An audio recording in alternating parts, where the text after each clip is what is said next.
한때는 너무도 분명해 보였던 목표가 있었어요. 2035년 이후에는 내연기관 자동차를 더 이상 팔지 않겠다는 계획이었죠. 이 말이 처음 나왔을 때 분위기는 단호했어요. 되돌릴 수 없는 약속처럼 들렸고 방향도 명확해 보였어요. 그래서 자동차 산업 전체가 그 일정에 맞춰 움직이기 시작했죠. 완성차 업체들은 전기차로 방향을 급하게 틀었어요. 내연차는 점점 과거의 기술처럼 취급되기 시작했죠. 투자 우선순위도 빠르게 바뀌었어요. 공장, 인력, 연구개발 모두가 전기차 중심으로 재편됐어요. 이 변화는 단순한 기술 전환이 아니라 산업 구조의 재설계였어요. 그런데 시간이 흐르면서 분위기가 조금씩 달라지기 시작했어요. 계획은 분명했지만 현실은 생각보다 단순하지 않았죠. 전기차 전환 속도가 예상만큼 나오지 않는 나라들이 늘어났어요. 충전 인프라, 전력 비용, 소비자 부담 같은 문제가 동시에 드러났죠. 말로는 친환경이었지만 생활에서는 불편이 먼저 느껴졌어요. 무엇보다 자동차 산업이 흔들리기 시작했어요. 전기차 경쟁이 치열해질수록 가격 압박은 커졌죠. 수익성이 급격히 나빠진 기업들이 하나둘씩 나타났어요. 구조조정 이야기가 더 자주 들리기 시작했죠. 고용과 지역 경제에 대한 우려도 함께 커졌어요. 이 시점에서 중요한 질문이 떠올랐어요. 이 계획을 끝까지 밀어붙일 수 있을까요? 아니면 속도를 조절해야 할까요? 처음에는 속도 조절이라는 말로 시작됐어요. 하지만 점점 방향 자체를 다시 보자는 목소리로 바뀌었죠. 특히 자동차 산업 비중이 큰 나라일수록 고민은 더 깊어졌어요. 환경 목표와 산업 현실 사이의 간극이 너무 크게 느껴졌거든요. 목표는 이상적이었지만 비용은 너무 현실적이었어요. 이 간극을 그대로 두기엔 부담이 커졌죠. 결국 2035년 내연차 판매 금지 계획은 흔들리기 시작했어요. 철회라는 단어가 조심스럽게 등장했죠. 단순한 정책 수정이 아니라 방향 재검토라는 의미에 가까웠어요. 왜 이렇게 됐을까요? 기술이 부족해서일까요? 아니면 시장이 준비되지 않았기 때문일까요? 이 질문은 자동차 산업만의 문제가 아니에요. 정책과 현실이 충돌할 때 어떤 선택을 해야 하는지에 대한 이야기죠. 지금 이 결정은 단순한 후퇴가 아니라 다른 계산의 시작처럼 보여요. 이 계획이 흔들리기 시작한 결정적인 이유는 환경보다 산업이 먼저 흔들렸기 때문이에요. 친환경이라는 목표 자체가 틀렸다는 이야기는 거의 없어요. 문제는 그 목표에 도달하는 경로였죠. 전기차로 한 번에 갈 수 있다는 가정이 현실에서 자꾸 어긋나기 시작했어요. 전기차 판매는 초반에 빠르게 늘었어요. 하지만 일정 시점을 지나자 속도가 눈에 띄게 둔화됐죠. 보조금이 줄어들자 수요도 함께 식는 모습이 나타났어요. 가격이 내려가야 할 타이밍에 원가 부담은 오히려 커졌어요. 배터리 비용, 원자재 가격, 물류비가 동시에 압박으로 작용했죠. 이 압박은 제조사에게 직접적으로 전달됐어요. 전기차는 많이 팔아도 남는 게 적다는 말이 나오기 시작했죠. 특히 대중차 브랜드일수록 부담은 더 컸어요. 내연차에서 벌던 이익이 빠르게 줄어들었거든요. 기존 수익 구조가 무너지면 연구개발을 버티기 어려워져요. 여기에 충전 인프라 문제가 겹쳤어요. 도시는 그나마 괜찮았지만 외곽과 지방은 상황이 달랐죠. 충전 대기 시간, 전력 요금, 유지 비용이 소비자 불만으로 이어졌어요. 전기차가 불편하다는 인식이 다시 퍼지기 시작했어요. 이 인식 변화는 정책보다 훨씬 빠르게 확산돼요. 또 하나 간과하기 어려운 부분은 고용이에요. 전기차는 구조적으로 필요한 부품 수가 적어요. 이 말은 일자리가 줄어든다는 뜻이에요. 자동차 산업에 의존하는 지역일수록 충격은 더 크게 느껴졌어요. 환경 정책이 지역 경제를 위협한다는 인식이 생기기 시작했죠. 이 지점에서 정치와 산업이 만나게 돼요. 목표를 유지하면 표와 일자리를 잃을 수 있다는 계산이 작동해요. 그래서 정책은 점점 조심스러워져요. 속도 조절이라는 표현이 더 자주 등장하기 시작했죠. 결국 2035년 금지 계획은 기술의 문제가 아니라 균형의 문제가 됐어요. 환경 목표를 포기하지 않으면서도 산업을 지킬 수 있을까요? 이 질문에 대한 답이 명확하지 않았어요. 그래서 철회라는 선택지가 현실로 떠올랐어요. 이 변화는 후퇴처럼 보일 수 있어요. 하지만 다른 관점에서는 조정에 가까워 보여요. 한 방향으로만 달리던 흐름에 브레이크를 밟은 셈이에요. 이 브레이크가 어떤 결과를 낳을지는 아직 열려 있어요. 다만 분명한 건 처음 생각했던 일정은 더 이상 절대적인 기준이 아니라는 점이에요. 산업 부담이 커지면서 또 다른 문제가 수면 위로 올라왔어요. 바로 기술 전환의 속도였어요. 계획은 2035년이라는 명확한 숫자를 제시했지만 기술은 그 속도를 따라오지 못했죠. 전기차가 모든 상황을 대체할 수 있다는 전제 자체가 흔들리기 시작했어요. 가장 먼저 지적된 건 배터리 한계예요. 주행거리는 개선됐지만 체감 불안은 쉽게 사라지지 않았어요. 겨울철 성능 저하, 충전 시간 문제는 여전히 불편으로 남아있죠. 특히 장거리 이동이 잦은 소비자일수록 불만은 더 커졌어요. 전기차가 생활의 중심이 되기엔 아직 불안전하다는 인식이 퍼졌어요. 상용차와 특수차 영역에서는 문제는 더 뚜렷했어요. 대형 트럭, 버스, 작업 차량은 전기차 전환이 쉽지 않았죠. 배터리 무게와 충전 시간은 곧 비용과 효율 문제로 이어졌어요. 이 영역에서 내연차를 대체할 기술이 명확하지 않았어요. 수소가 대안으로 거론됐지만 인프라는 더 느렸어요. 이 상황에서 2035년이라는 기한은 점점 비현실적으로 느껴졌어요. 일부 기술은 준비됐지만 일부는 아직 실험 단계에 머물러 있었죠. 모든 차량을 하나의 해법으로 묶는 방식이 무리라는 지적이 나왔어요. 차종과 용도에 따라 다른 경로가 필요하다는 목소리가 커졌어요. 소비자 반응도 정책 방향에 영향을 줬어요. 초기 전기차 구매자와 대중 소비자 사이에는 온도차가 컸죠. 환경 가치보다 실용을 먼저 따지는 사람이 훨씬 많았어요. 보조금이 없으면 구매를 미루겠다는 응답도 늘어났어요. 시장이 자발적으로 움직이지 않는다는 신호였어요. 이쯤 되면 정책 입안자들도 현실을 인정할 수밖에 없어요. 기술이 따라주지 않는 일정은 오히려 반발을 키워요. 강제할수록 피로감만 쌓이게 돼요. 친환경 정책이 부담으로 인식되는 순간 지지는 빠르게 약해져요. 그래서 접근 방식이 달라지기 시작했어요. 전면 금지 대신 단계적 전환, 하나의 해법 대신 복수의 기술을 병행하는 쪽으로요. 내연차를 즉시 배제하기보다는 효율 개선과 혼합 전략을 검토하게 돼요. 이 변화는 목표를 포기했다기보다 현실을 반영한 선택에 가까워요. 2035년이라는 숫자가 절대 기준이 아니라 가이드라인으로 바뀌는 순간이에요. 그래서 철회라는 표현 뒤에는 기술과 시장을 다시 계산하겠다는 의미가 담겨 있어요. 기술과 시장의 속도가 엇갈리자 또 다른 부담이 드러났어요. 바로 비용 문제예요.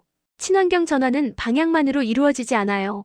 결국 누가 얼마를 부담하느냐의 문제로 이어져요. 이 지점에서 2035년 계획은 점점 무거워졌어요. 전기차 전환 비용은 기업만의 몫이 아니에요. 충전소, 전력망, 유지 인프라까지 모두 사회가 함께 부담해야 해요. 초기에는 정부 지원으로 가려졌지만 시간이 갈수록 비용이 드러났어요. 보조금 규모가 커질수록 재정 부담도 함께 불어났죠. 이 부담을 언제까지 감당할 수 있을지 의문이 생기기 시작했어요. 소비자 입장에서도 체감 비용은 만만치 않았어요. 차량 가격뿐 아니라 보험료, 충전요금, 중고 가치까지 계산해야 했죠. 예상보다 빠른 기술 변화는 중고차 가치 불안을 키웠어요. 이 불안은 구매 결정을 늦추는 요인이 됐어요. 전기차를 사는 게 합리적인 선택인지 다시 묻게 됐죠. 기업들은 더 복잡한 고민에 빠졌어요. 내연차에서 나오는 현금을 전기차에 계속 투입해야 했거든요. 그런데 전기차에서 그만큼의 수익이 나오지 않았어요. 이 구조가 길어질수록 재무 부담은 커졌어요. 특히 중소협력사들은 전환 속도를 따라가기 어려웠어요. 자동차 산업은 혼자 움직이지 않아요. 부품, 물류, 서비스까지 거대한 생태계가 연결돼 있어요. 한쪽이 급격히 바뀌면 다른 쪽은 충격을 받아요. 이 충격이 누적되자 정책에 대한 반발도 커졌어요. 환경을 위한 정책이 생계를 위협한다는 인식이 생겼어요. 이 시점에서 정책의 정당성이 흔들리기 시작했어요.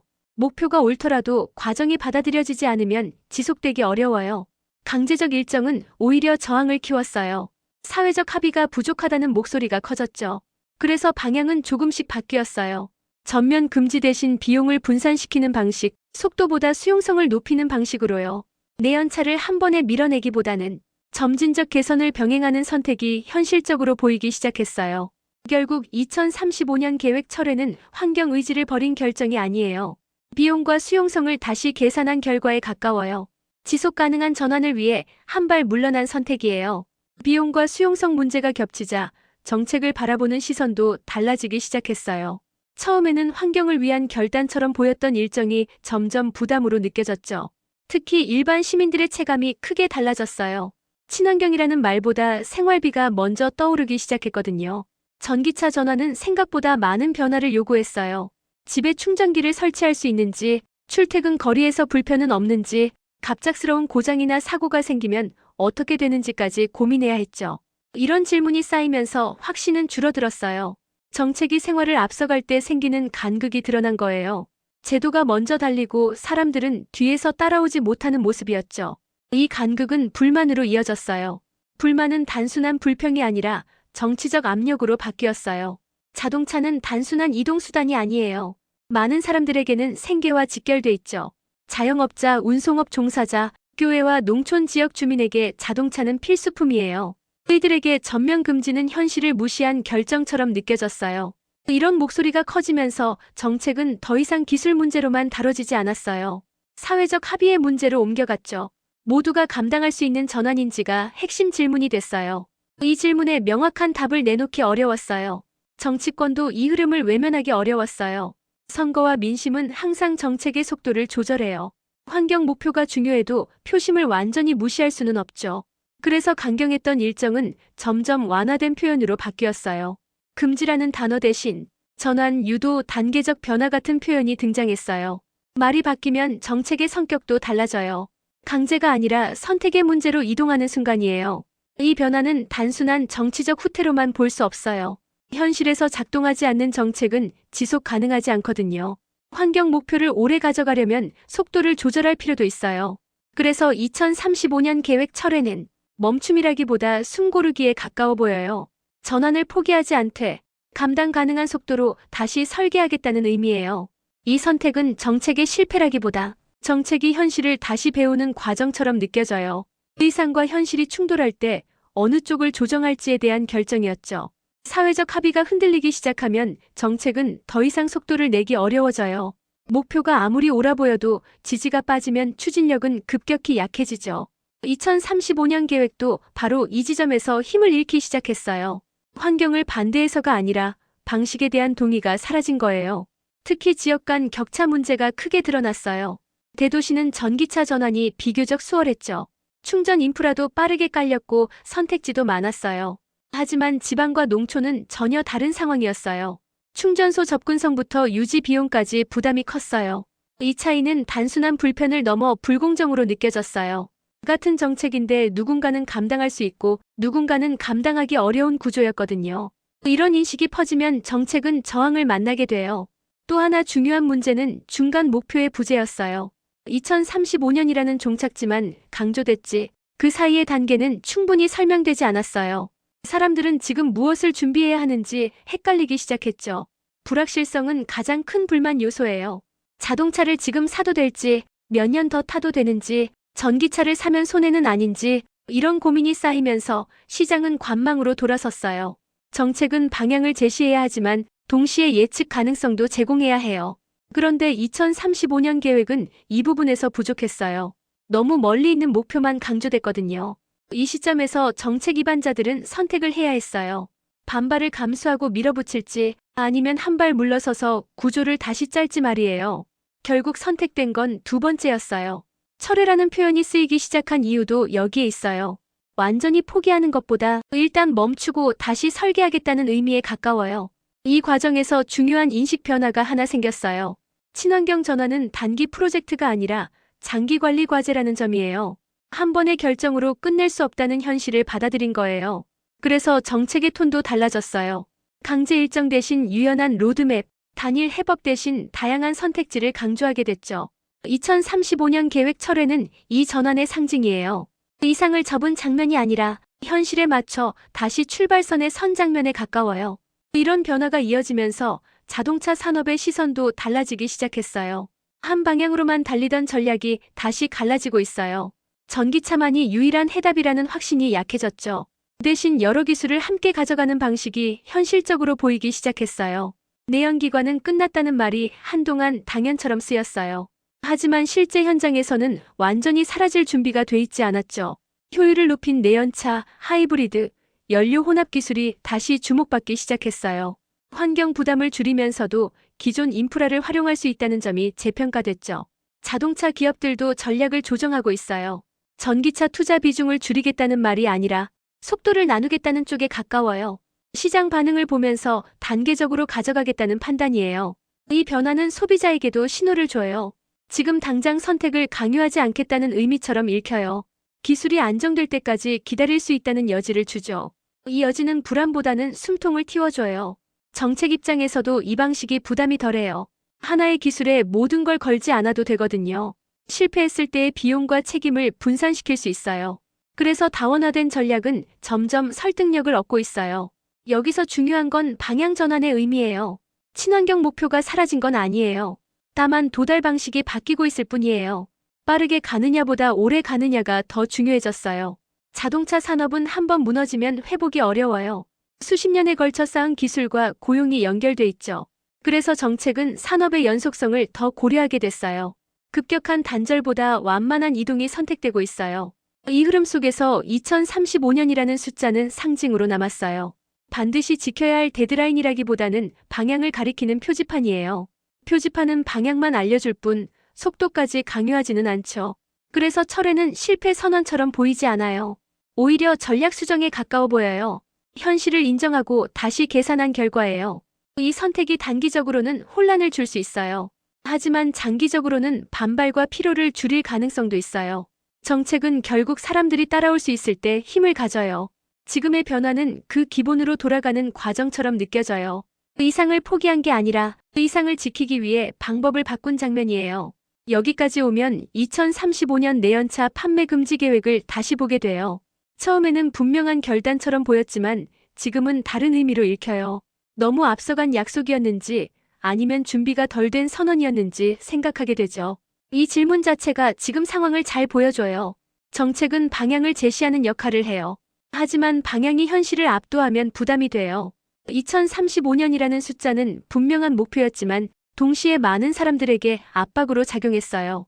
전환을 독려하기보다는 선택을 제한하는 느낌이 강했죠.